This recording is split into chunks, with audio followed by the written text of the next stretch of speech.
Mula gabi, mapapanood na rin natin siya tuwing tanghali. Dahil ang fast-rising young actor na si Robin Angeles, abay certified dabarkads na rin.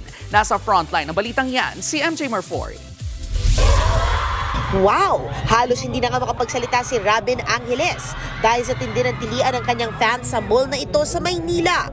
Ito na ngayon ang itsura ng A Day in the Life ni Robin. At nagsimula ang kanyang success sa seryeng Ang Mutya ng Section E na napapanood din sa TV5. Ngayon lang po ako nag-guesting sa Bote June na ganito kadaming tao. Kasi before, nung bata ako, palagi ako sumasama-sama sa guestings para lang may gawin ako. Ito pa nga mga kapatid, blocked off na rin ang kada Biyernes ni Robin dahil isa na siyang dabarkads ngayon sa Eat Bulaga.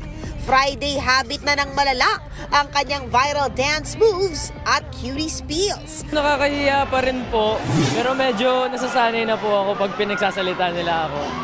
Kaya sobrang thank you po sa Eat Bulaga family. Thank you so much. At syempre, napapanood na rin ngayon sa Viva One app ang lead series niyang Seducing Drake Palma. Kasabay din ang kanyang bagong show, ang bagong billboard ni Robin. Ibinahagi naman ni Robin ang kanyang tagumpay sa kanyang bagong leading lady na si Angela Muji.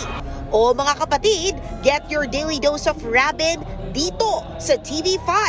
Every Friday sa Eat Bulaga at weeknights sa Ang Mutya ng Section E.